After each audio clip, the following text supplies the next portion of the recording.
contundente. Javier, perdón la interrupción. Perdón la interrupción. ¿Es cierto lo que mencionás respecto de que fueron Sandleri y Lacunza y también Sturzenegger, ¿no? Los que usaron el mismo argumento copiado en sus redes sociales. Pero hay que decir que con un documento que hizo propio esta postura también adhirió el PRO y Cambiemos. Es decir, sí, un documento, lo he leído el documento. Y no es el primer documento en el que hablan de bomba de deuda y de posible cesación de pago con algo totalmente irresponsable por parte de la oposición. Esto viene sucediendo desde junio. Hay un problema de deuda en Argentina, eso no lo vamos a negar, y no ha sido un problema con este gobierno, con el anterior, es un problema histórico en Argentina, el del endeudamiento. Lo que sucede es que la deuda en Argentina, nadie le presta al Estado. Al Estado argentino nadie le presta, y en parte porque el crédito se lo ha dilapidado, y se lo ha dilapidado en el gobierno de Mauricio Macri, fundamentalmente, en los últimos tiempos.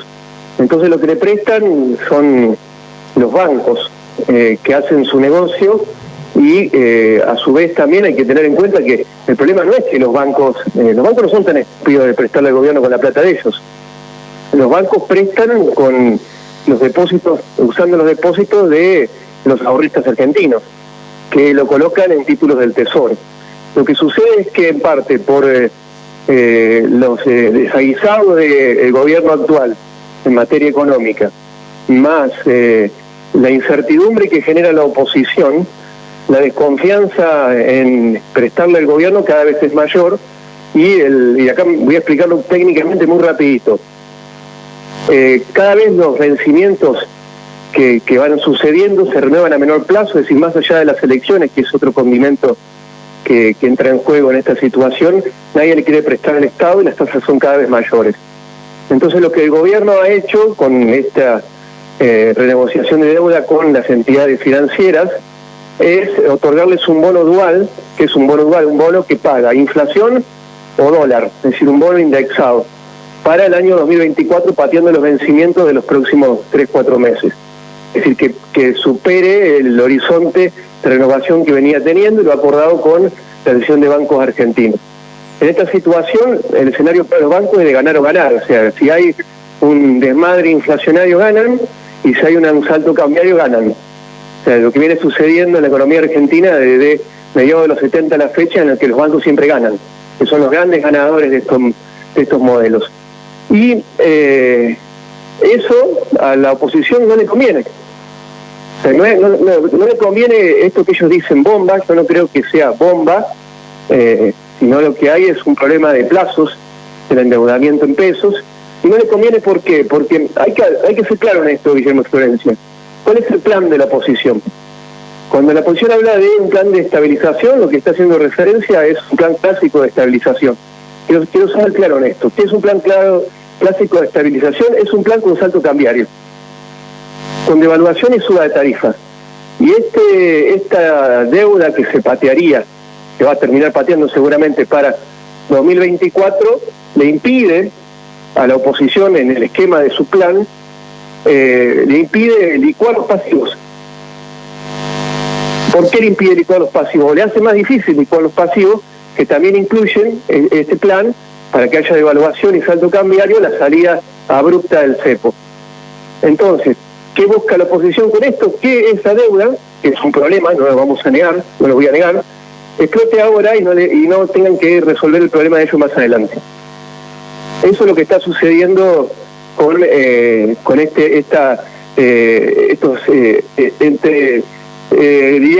altercados que tiene la oposición con el oficialismo. Lo que pareciera no conseguir el objetivo, porque ninguna de las variables de la economía se movieron después de estas amenazas. ¿Por qué lo siguen haciendo? Porque evidentemente lo que buscan es estabilizar al gobierno. En esto fracasan porque da la impresión, con los problemas que siguen activos, porque la inflación no cesa, pero sigue habiendo confianza de distintos sectores en lo que está haciendo Massa. No, a ver, han conseguido que el mercado de deuda en pesos sea un mercado de cada vez más desconfianza, porque en vez todo se ve reflejado en las colocaciones a plazo fijo de los ahorristas. Y como están agitando la devaluación permanentemente, la hiperinflación y la inflación de pagos, aquellos que tienen colocaciones a plazo fijo lo están haciendo a 30 días, en vez de hacerlo a más plazo. Y eso obliga a los bancos a, cuando le presta el Estado, si con los fondos de los ahorristas, como están colocados a 30 días y para que no haya un descalce de los pagos, obliga a los bancos a prestarle al Estado a cortísimo plazo. Entonces el Estado se ve con un estrés financiero permanente de tener que renovar grandes vencimientos de deuda en el corto plazo.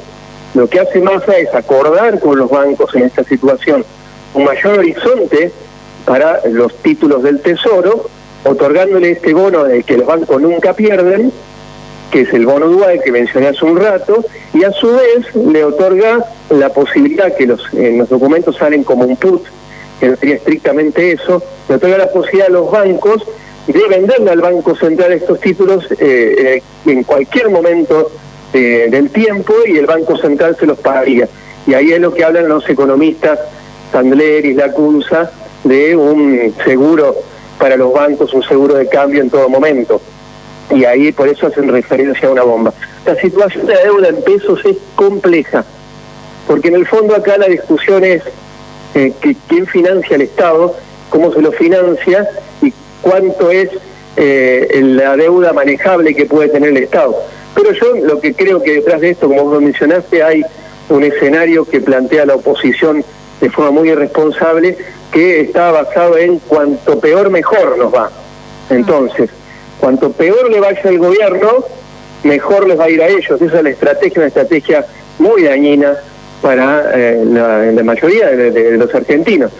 Porque vuelvo a repetir, lo que esto quiero que quede bastante claro, es decir, el plan de la oposición, por lo menos lo que se conoce, que trabajan sus equipos técnicos, es hacer lo que no hizo Macri a la velocidad que ellos consideran que se debiera haber hecho. Es decir, vamos a toda velocidad, es decir, salimos del cepo a toda velocidad, vamos por el salto cambiario a toda velocidad, y eso, con esta deuda, para ellos es un problema, esta deuda que les vencería a ellos. Y lo que está haciendo Massa es pateando el problema para más adelante, que ha sido toda la gestión de Massa, sí, que es la de tratar de mantener el barco a flote hasta las elecciones, tratando de van haciendo parches para ganar tiempo. Prácticamente es el sello de la gestión de Massa y el sello de la gestión de Alberto Fernández. Es decir, no tocamos nada y lo que hacemos es administramos la pobreza en la que está sumergida la Argentina en estos momentos.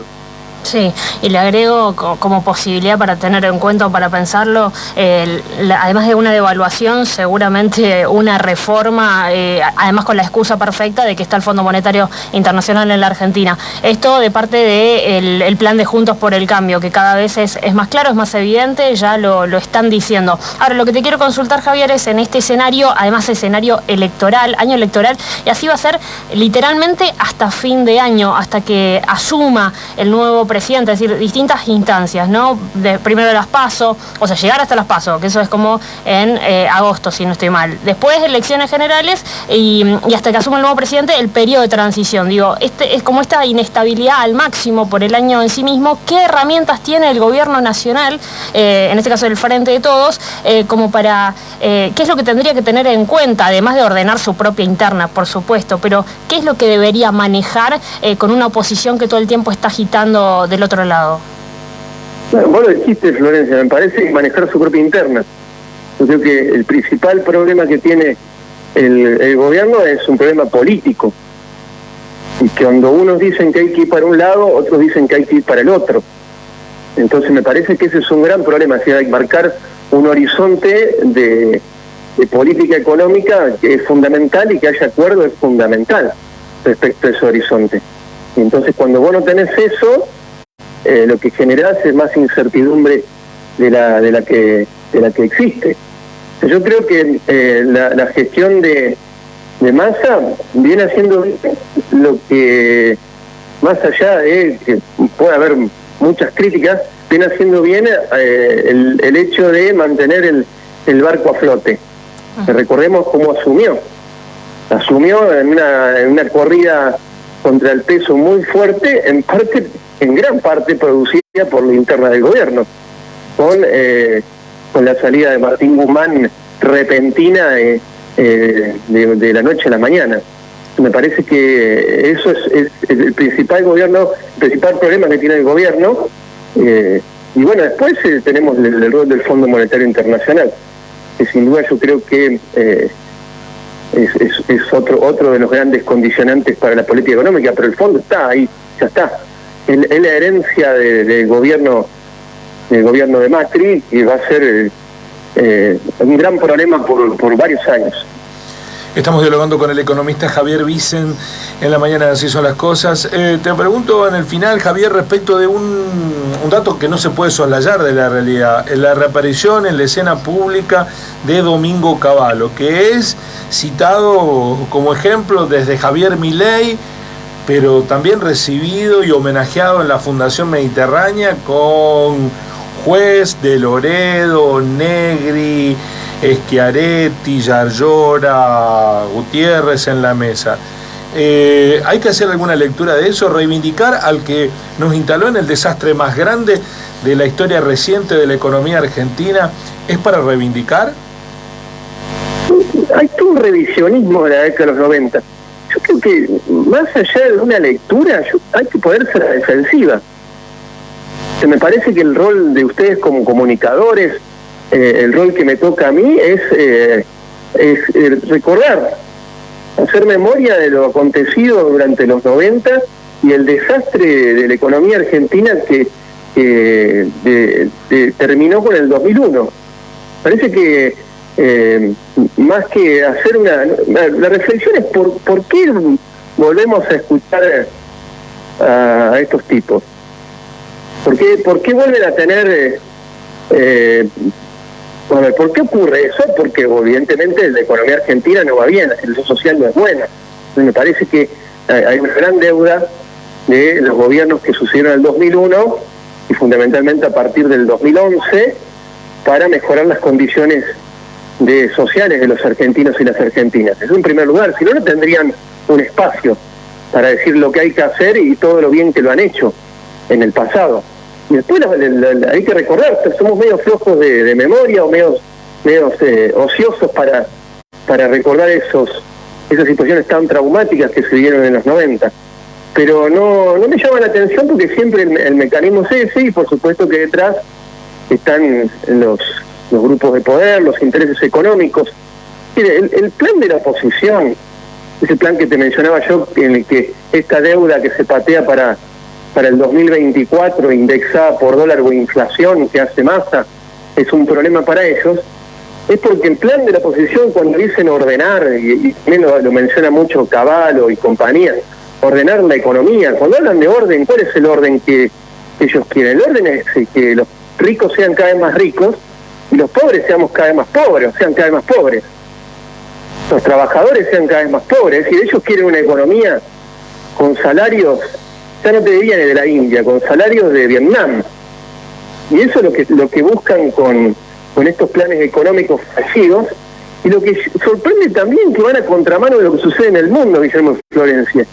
Y en el mundo tenemos políticas activas, tenemos estados interviniendo, y fundamentalmente después de la pandemia, en la economía con mucho ímpetu. ¿Por qué? Porque la salida de la pandemia ha sido muy difícil y los mercados no han funcionado. Bueno, ellos vienen a proponer algo que no funciona, no ha funcionado y no va a funcionar. Y no deja mucho de llamar la atención, y tampoco deja de llamar la atención que hay una parte de la sociedad que no es para la que estos planes están diseñados para sus objetivos y sus intereses, sino que los va a empobrecer, que todavía le prestan el oído. Bueno, y eso da las caras del fracaso de los últimos gobiernos en la Argentina, que no han sido de corte neoliberal, pero que no han sabido solucionar los problemas de las mayorías. Javier, como siempre, agradecido que nos ayudes a hacer esto que nos reclamás, memoria de algo reciente, porque no estamos hablando de 100 años atrás, estamos hablando de apenas 20 años, lo que tienen 50... No, pero Guille, hay una generación que no lo vivió ya en Argentina, que no vivió los 90, que han nacido después de los 2000. Y una generación que por supuesto no la pasa bien, los jóvenes. que no consiguen empleo de calidad, que no pueden acceder a la vivienda propia. Que yo no digo que con esto no estoy diciendo que no tengan capacidad para reflexionar y para pensar, pero por ahí los que tenemos algunos años más tenemos que contar lo que pasó durante esos años, y estos personajes como Cavallo hay que sacarles la careta, ahora que los Cavallo, los Milei se pintan como tipos piolas, disculpen la expresión, para los jóvenes. Hay que sacarles la careta y desenmascarar y decir lo que realmente quieren para el país. Agradecido, Javier, como siempre, y te mandamos todas las fuerzas de aquí. Bueno, muchas gracias, Guillermo y Florencia, como siempre. Un placer dialogar con ustedes en Así Son las Cosas. Gracias, Hasta muy luego. amable. Javier Vicen, el economista, hablando del plan bomba, del bono dual y de Cavallo a escena. Más claro no se puede decir, lo acaba de explicar Javier Vicen.